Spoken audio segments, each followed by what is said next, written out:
bird is barking. That's an intelligent bird. How can a bird bark like a dog?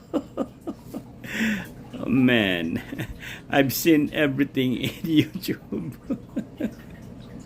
But this bird is one of a kind. You don't have to have a dog.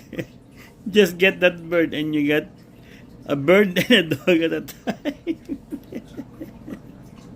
It makes me feel so good. I'm laughing.